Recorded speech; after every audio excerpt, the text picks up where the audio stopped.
Good morning, everyone.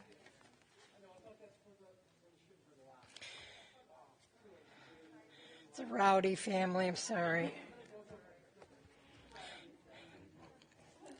We're here today to remember the love and devotion of Helen Cooper. I'd like to start with a song. Eli, שלא ייגמר לעולם, החול והים, רשרוש של המים, ברק השמיים, תפילת האדם, החול והים,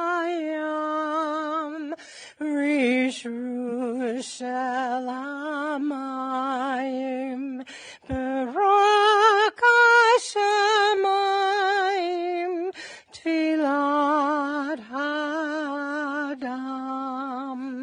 O Lord, my God, I pray that these things never end.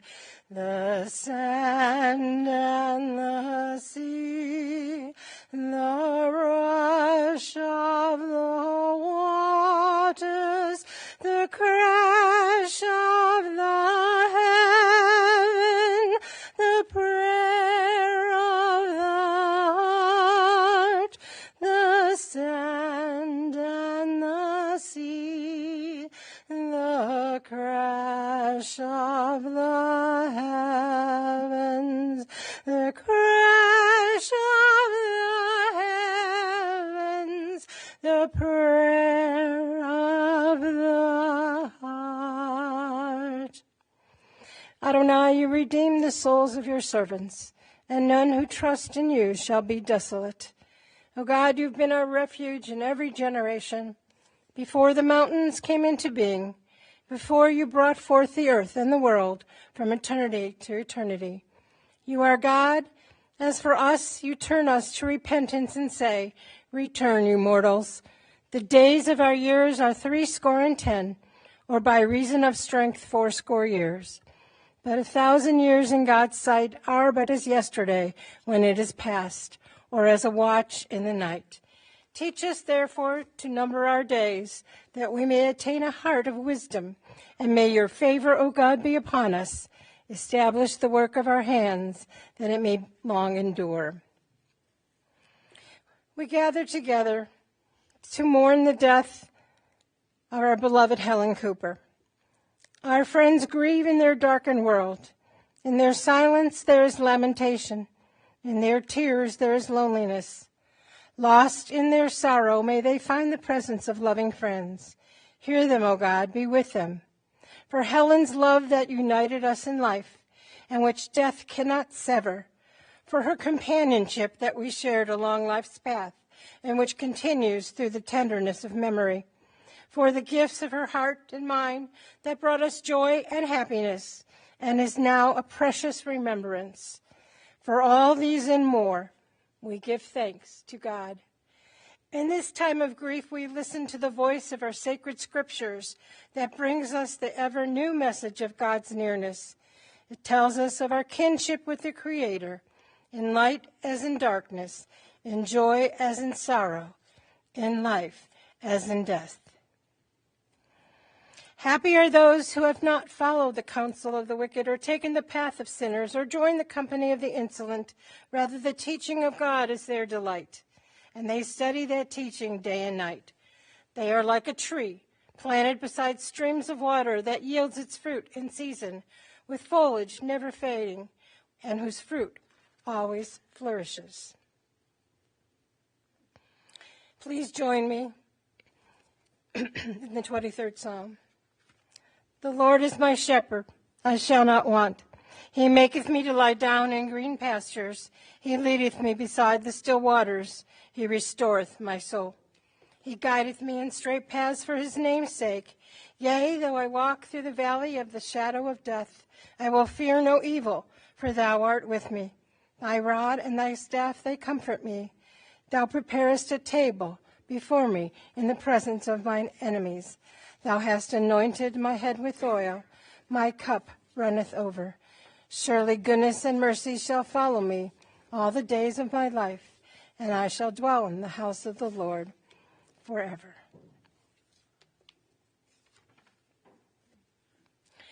It was my honor to have met Helen just a mere 2 years ago, right before COVID started, when she moved back to Menor.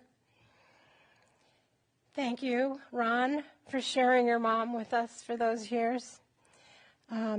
It was wonderful to get to know her. It was nice to get to know your family the other day, too. I felt very comfortable. Robin and husband Tom Berlinski, Ron and Chris Cooper, David and Tammy Sue Cooper, Patty and Chuck Malley, and Tammy and Rick Cooper Ostro. Helen was the adored grandmother of 12, and I got to know some of them. Adoring great-grandmother of 9, dearest sister of Jean and Tom Beasley, and the late, recently departed Martha Brunstein. She was predeceased by her husband, Bernie, and her dear parents, Jacob and Bessie Brunstein.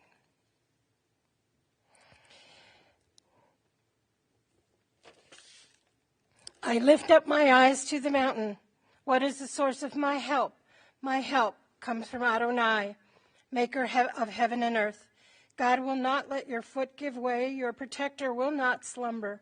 See, the protector of Israel neither sleeps nor slumbers. God is your guardian. God is your protection at your right hand. The sun will not strike you by day, nor the moon by night. El Sinai, El Harim, Me'ayin, Yavo Ezri. El Sinai, El Harim, Me'ayin, Yavo Ezri. Ezri me'im Adonai, Oseh shamayim v'aretz. Ezri me'im Adonai, Oseh shamayim v'aretz.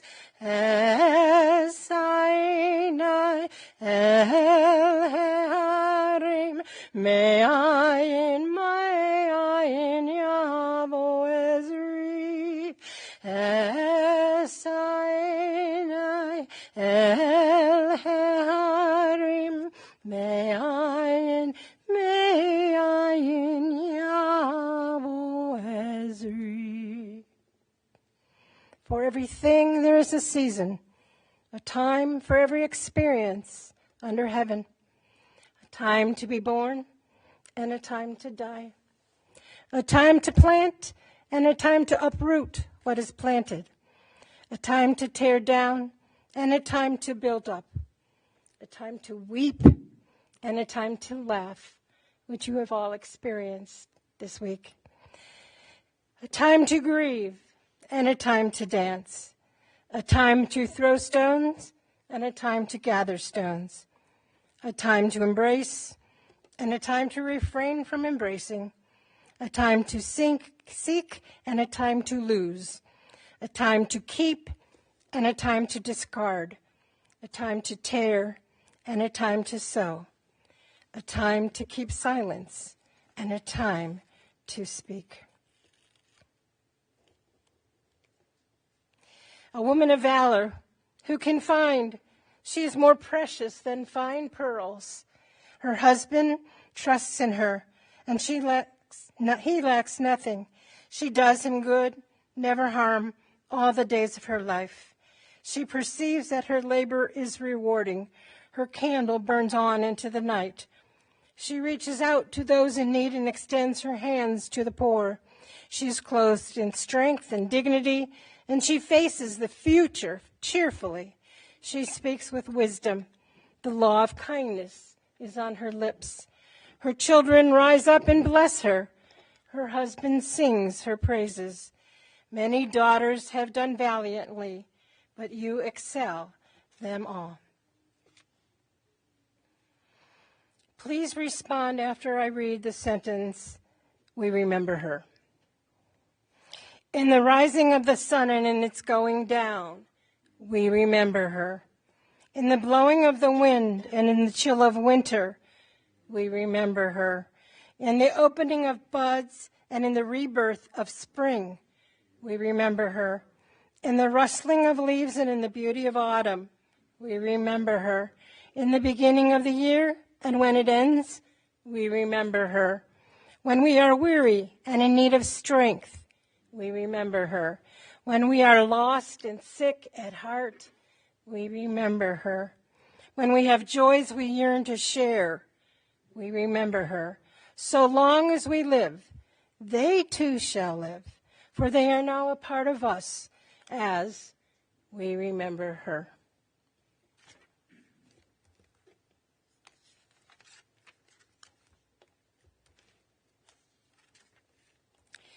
I'd like to read this wonderful poem. Birth is a beginning, and death a destination, but life is a journey, a growing from stage to stage, from childhood to maturity, from youth to age, from innocence to awareness, from ignorance to knowing, from foolishness to discretion, and then perhaps to wisdom, from weakness to strength, strength to weakness, and often back again. From health to sickness and back we pray to health again. From offense to forgiveness, from loneliness to love, from joy to gratitude, from pain to compassion, and grief to understanding, from fear to faith, and defeat to defeat to defeat, until looking backwards or ahead, we see that victory lies not at some high place along the way, but in having made that journey. Stage by stage, a sacred pilgrimage. Birth is a beginning, and death a destination. But life is a journey, a sacred pilgrimage made stage by stage, from birth to death to life everlasting. At this time, I would like to call up some of the family members to share their memories. First, I'll call her sister Jean Beasley up.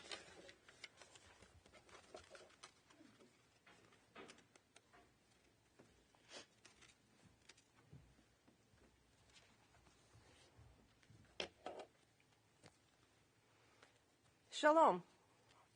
In case some of you don't know me, I am Jean Beasley, the baby sister of Helen Cooper and Martha Brunstein. Let me tell you a little bit about our family. Sometime in early 1933, Jacob Brunstein tossed a little brown envelope into the lap of Bessie Cohen and said, "How about it?" Inside that little envelope was a beautiful diamond engagement ring. Bessie wanted nothing more than to be married and have a home and family of her very own, so she said yes. On May 26, 1935, Martha was born. On September 4, 1937, Helen was born. On August 26, 1945, Jean was born. Jake worked hard as a machinist for Harris-Seibold, Inc. to provide for his family, and Bessie dedicated herself to raising the girls and making a good home for Jake. All three girls excelled in school. Martha was valedictorian of the John Adams High School class of 1953. Helen was co-valedictorian of the Cleveland Heights High School class of 1955. I was the top female and third in the class of 1963 at Cleveland Heights High School. I had really stiff competition from the two boys ahead of me with higher grade point averages than mine. Martha dived into a career as a public relations director and spent most of her career at WGAR Radio and Parma Community General Hospital. I got a bachelor's degree in education, taught for a year, and then got a master's in library science. My career wandered through several iterations, But we're here to talk about Helen. Her kids and grandkids helped me pull these memories of her life together. Helen had a very successful career, rising to international credit manager for the SCM Corporation and its subsequent owners. She was the second highest ranking female executive in the company at a time when corporate management was dominated by men. She had the reputation among the companies that did business with SCM that if Helen called, you had to start thinking about bankruptcy. But Helen's first and greatest love was her family. She married Bernard Cooper 3 weeks after her 19th birthday in 1956. Robin, the first of her offspring, arrived in 1958. Robin was followed by Ron, David, Patty, and Tammy. And just as Helen was a second mother to me while I was growing up, teaching me myriads of games of solitaire and playing board games and working jigsaw puzzles with me, I spent countless hours with my nieces and nephews while they were growing up doing many of the same things. Helen was always at our mother's elbow in the kitchen and learned the art of Jewish cooking from her. As long as she was physically able, she continued to create delicious chicken soup, kreplach, tzimmes, latkes, sweet and sour meatballs, and so many other meichels for her family. We had so many wonderful Thanksgiving dinners together in the house on Frank Drive. And just as she learned from our mother, she taught her grandkids how to cook the dishes they loved, even instructing them by phone when they were in the midst of recreating their favorites. Patty tells me that Helen's favorite decade of her life was when the 5 kids were young. A favorite memory is when they would all walk to the library together and take home stacks of books. They would sit outside in the shade while Helen read to them and taught them to read. Helen passed on that love of reading to her granddaughter, Sarah, by bringing stacks of books to her from the book sales at the Chapel Hill Public Library. Helen was an active participant in the lives of her kids as they were growing up. Ron and David told me that Helen was the den mother for their Cub Scout den. She came to school for each of them to teach their classes about Jewish holidays, and she was active in the PTA. Helen had many ways of showing her love to her children and grandchildren and great-grandchildren. She would tell Sarah that she was blowing kisses to her and that she needed to catch them, and Sarah giggled every time she did that. Helen loved taking the grandkids to the Outer Banks. She was always amused at the competition that the grandkids had about how soon they would grow taller than her. As a matter of fact, her great-grandson Isaac will reach that distinction this summer, while her grandson Tommy has not achieved that milestone. She taught them games, and they could always count on her to be ready to play or to consult with them at any time of the day or night on questions about rules of the games. The games continue even now that the grandkids are adults. Progressive rummy was a favorite, as was cribbage and Mexican train dominoes. I could never beat her at Scrabble. After Helen retired, she was not ready to take it easy. She was an active member of the Friends of the Chapel Hill Public Library, volunteering in the Friends bookstore and helping with the huge Friends book sales. Besides that, she became a volunteer hospice visitor. She lovingly helped many families through the end of life of their loved ones and was on the team that got out the monthly hospice mailings. She joined the hospice care shawl team and used her skills at knitting and crocheting to create care shawls and teach others to make them. Speaking of crocheting, our mother taught Helen to crochet, and I remember Helen creating ornate gowns in different colors for about 10 dolls that decorated our shared bedroom. As her grandkids graduated from high school, she allowed them to pick out a pattern and yarn colors for an Afghan. Regardless of how difficult that pattern was, Helen completed an Afghan for each of the 12 grandkids, and I know that her children have many of them too. When we were growing up, our house always had numerous houseplants and a large outdoor vegetable garden. Helen carried a love of those into her own home. Her African violets could have taken prizes. She grew an enormous cactus in her sunroom.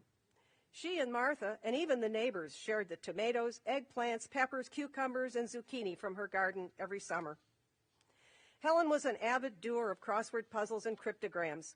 She tried hard to teach me how to work out cryptograms, and I think of her every time I struggle through them. Patty used to do crossword puzzles with Helen, and when COVID prevented her from visiting, they did the puzzles together on the phone. even on the day before Helen left us permanently. Our mother, Bessie Brunstein, passed on a great sense of humor to all three of us sisters. Martha joked with the doctors who were treating her for her severe heart disease. Helen showed me her sense of humor with this silly face that she made in order to make me laugh. I'll try to make that face for you now.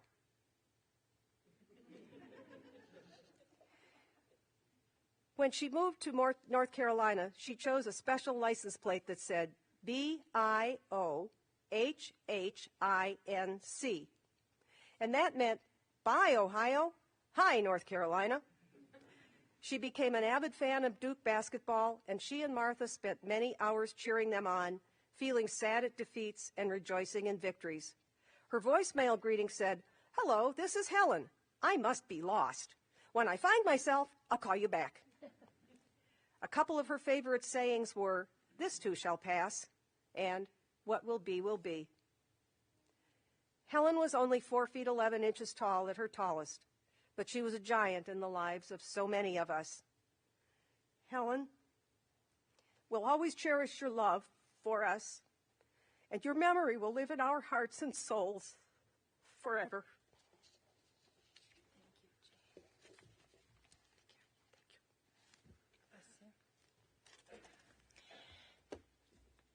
At this time, I'd like to call up Tammy and Patty, her daughters, two of her daughters, to say a few words.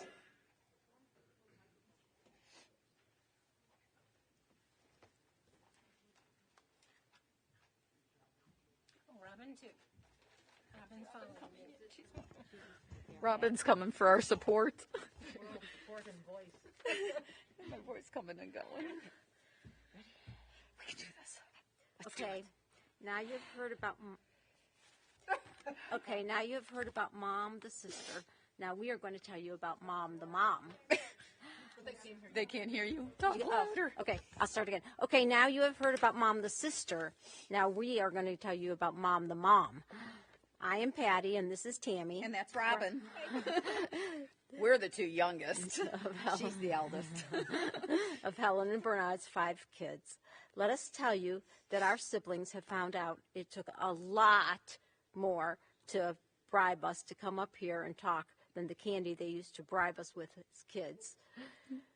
So they wanted us to talk. So here we go. We're going to talk. Let me start out by, they asked me to put in here. I wasn't in trouble, but I bought the timeout doll for Mom, and it's become a very favorite of Mom and the grandkids. So they asked that it is present today throughout the day all over the place. That's what it's all about. So you're never going to know where timeout doll is going to show up. Wow. Did we take trips? We were not they were not expensive or luxurious trips.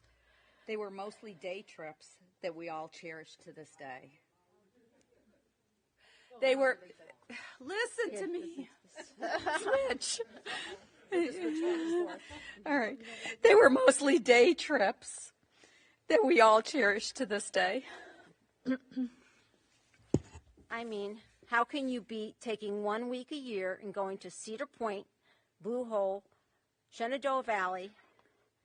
Where Robin didn't like the scenery due to the fright of heights and only would look at the floor of the car. When I was told to look down, they meant look out. I said, I am looking down. On the floor. Little Grand Canyon, Storybook Forest, and Niagara Falls. Our only overnight stay that they brought cousin Barbara. Where is she? She's here. Barbara Malif for the built-in babysitter so they could sneak away for breakfast. What about us? Mm-hmm. Hello. All in 1 week we went. We were happy as a lark, happy as can be with our mom, who supplied us with small prepackaged sugar cereal that we never got at home. For the rest of the year, Mom arranged a house that made us just as happy. Who could beat the backyard pool and the sprinkler going over the pool? It was a luxurious pool because she warmed up pots of warm water to allow the swimming water to be like a spa. Halloween was an event around our house. Yes. She handed out candy dressed up as a hobo. We had an array of costumes to pick from. We are so appreciative of the memories made with Mom. They may seem simple to some, but to each of us, they were our fondest memories. Trying to convince Mom and David not to have a garden every summer would have been unheard of. Once they started from opposite ends of the garden, dug the dirt with shovels, so they found themselves on a little island in the middle of the turned dirt. Not sure how they ever got off of that island. Meanwhile, I like to share my time with Mom, with the bushes and plants in the yard. It was not unusual to find us put it out on the 90-degree sunny day, taking a break, eating ice-cold oranges. As an adult, Ron will always remember the trip with Mom from Chapel Hill, North Carolina to Myrtle Beach, South Carolina to visit little me. Ron says the favorite part of that trip was eating some of Mom's favorite food in the kettle of fish, which included cracking the crab, peeling the shrimp, and chucking the oysters right by the ocean. I'm adding something in. Mom is the one that taught us all how to crack the lobsters and how to eat every little bit of that lobster meat. Yes, yeah. No, not done until she says. You're done. That's all. Yeah. Suck this one, right? Well, we are on the eating subject. Oh, while we are on the eating subject, it was always nice being the youngest and the last one that lived at home. I really enjoyed when Dad worked late and I was able to have dinners alone with Mom, quite often consisting of small scallops cooked in butter garlic. Being the youngest allowed me to experience the vacation that I will never forget. When Mom had to go to California on business and was able to extend the trip to Phoenix to visit family. Back to the thing we Coopers do best. Let's talk more about food. Being a child of Helen Cooper on Thanksgiving, you had no other option but to wake at the wee hours of the morning to freeze your hands squeezing bread and then burn your fingers while peeling the chestnuts for the turkey stuffing. Then there were the Jewish holidays. Those meals were quite the event. Mom taught us each how to prepare the holiday dishes. Guess we can now tell you the secret ingredient. Blood. Yes, blood. It was not a holiday if Mom did not cut her finger preparing the food. And do you wonder where our brilliance came from? On Frank Drive in Wickliffe, Ohio, the house we all grew up in with Mom and Dad, we each have fond memories of sitting in a chair by the sink, working on spelling words while Mom washed dishes. David and Ron had the luck of working with Mom on multiplication tables while she sewed away. In what Mom called her free time, she was keeping score at our baseball games, being troop leader for Boy Scouts, and a PTA leader. With all that Mom was involved with in Wickliffe, there was not anything we could get away with without Mom knowing. In Wickliffe, Ohio, you would find the souvenir bell collection of Mom's displayed going up the stairway that later turned into the souvenir magnets that were displayed on her refrigerator in Chapel Hill, North Carolina. Now, that was not the only thing she brought to North Carolina. Snow. Yes, snow. She sent pictures to prove it to us all. Once Mom and Dad moved to North Carolina, Mom enjoyed planning our visits to different sites in North Carolina, to include such places as Jordan Lake, Ghost Town, Tweetsie Railroad, and the Outer Banks. It was then that Ron and David remember trying to sneak the restaurant bills away from Mom. We would also like to thank you, Mom, for crocheting and knitting. That will remain in the family for years to come. Yesterday, the whole day we spent going through 9,875 pictures. He did. Yes, to figure out which ones we wanted to show on the slideshow. And some of the things that you just heard all of us say, and Aunt Jean, and you hear the grandkids say. We hope you enjoy seeing and sharing our memories. Mom, it did not go unnoticed, all the sacrifices you made for each one of us.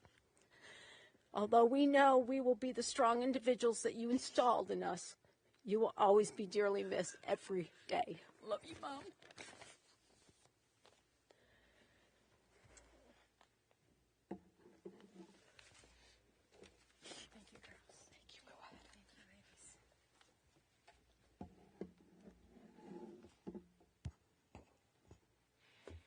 And at this time, I'd like to call up Amanda and Pamela, representing all the grandkids.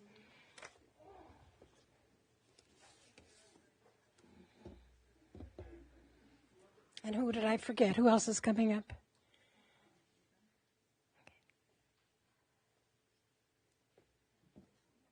Okay, you can introduce yourselves, okay? I gotta talk close to the mic.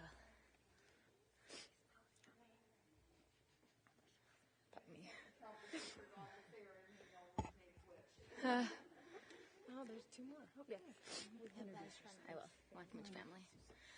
All right, so I'm Amanda. I'm David's eldest. You guys want to say? I'm Pamela. I'm Ron's middle child.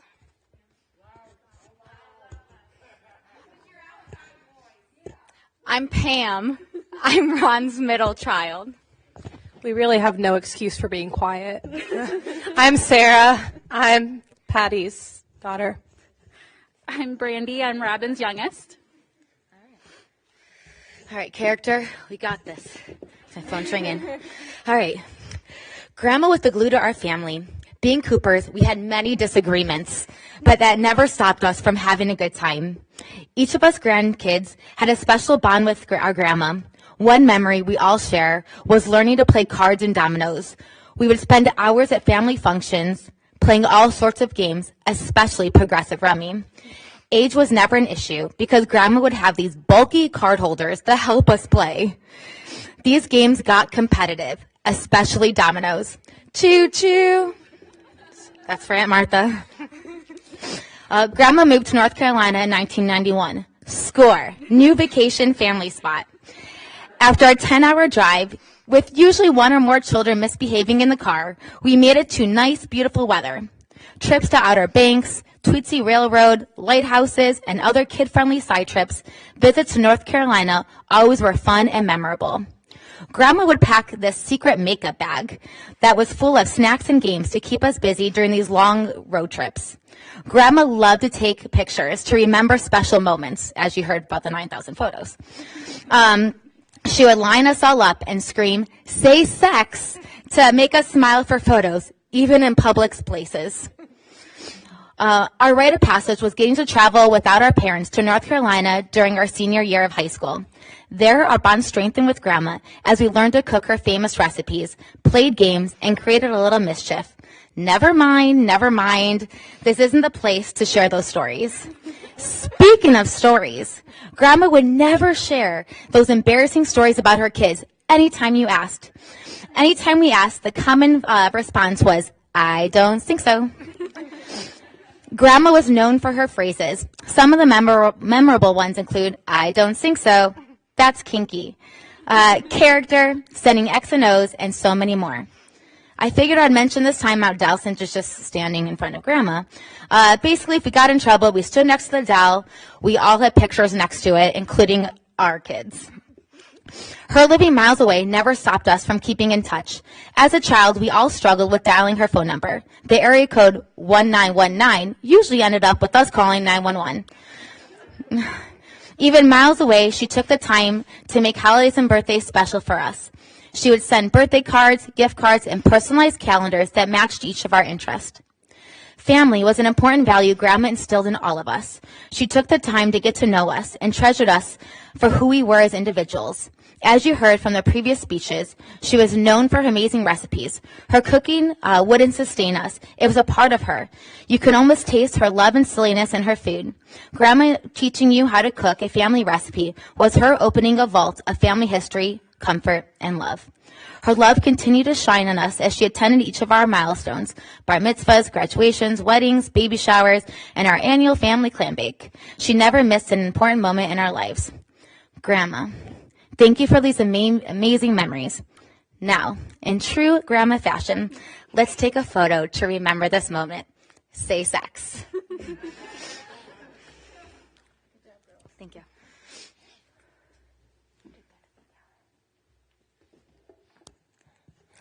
Thank you all for sharing your memories. I have a few of my own, even though they're not as many.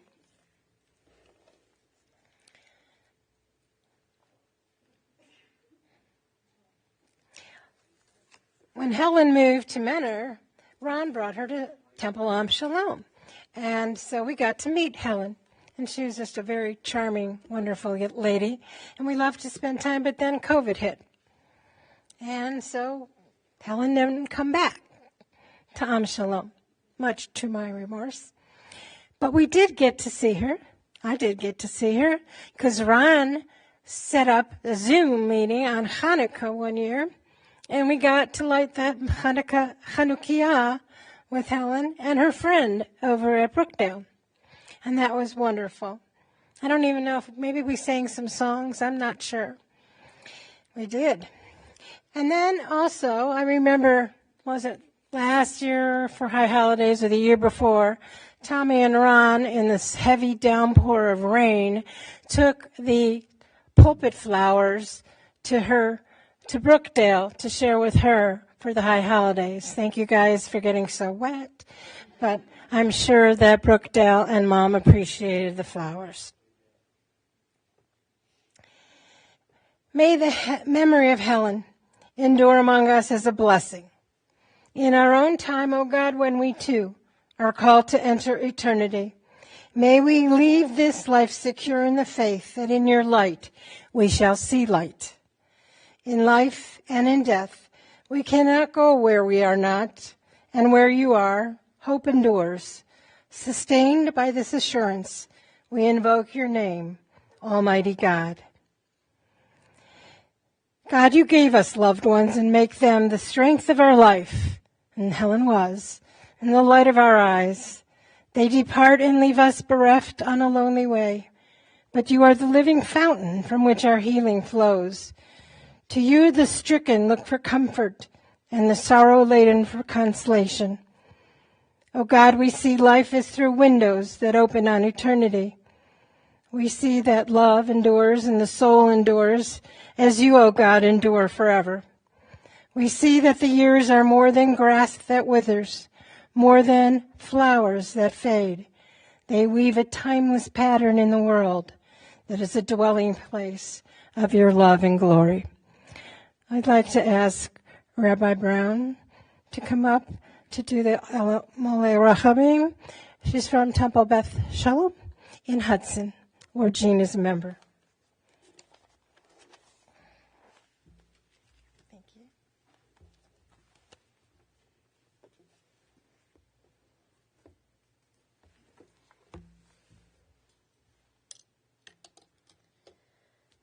El Molei Rachamim Shoch. Oh, I'm sorry. Please rise if you're able.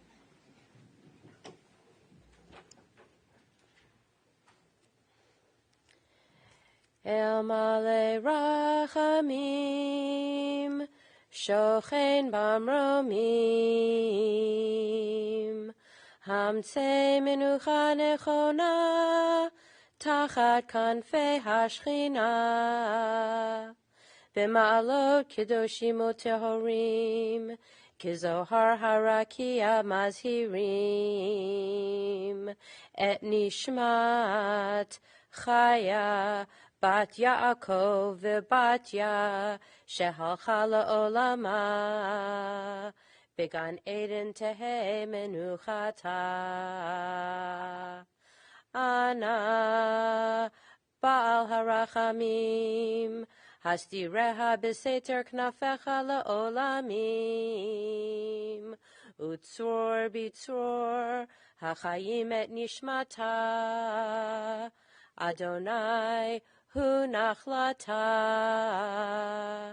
V'Tanuach B'Shalom Al Mishkava V'Nomar Amen. El Male Rachamim, exalted, compassionate God, grant infinite rest in your sheltering presence among the holy and pure to the soul of Helen Cooper, who has gone to her eternal home. Merciful One, we ask that our loved one find perfect peace in your eternal embrace. May her soul be bound up in the bond of life. May she rest in peace, and let us say, Amen.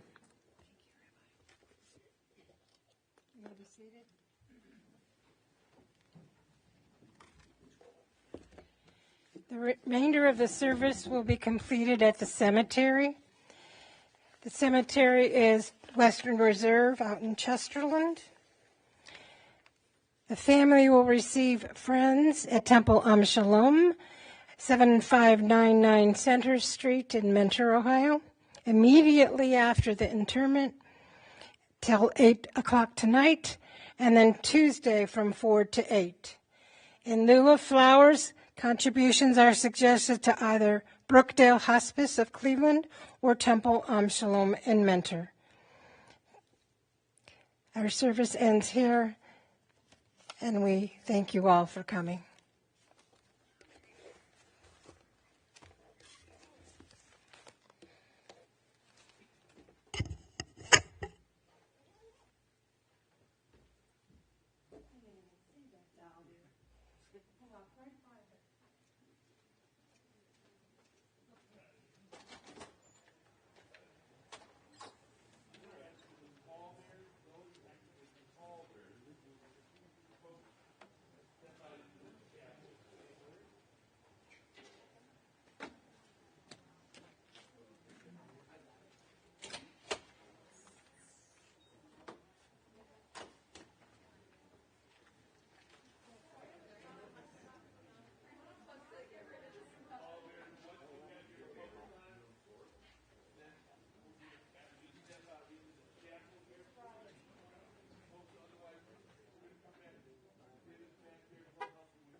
I think I got another 2 more layers to put on.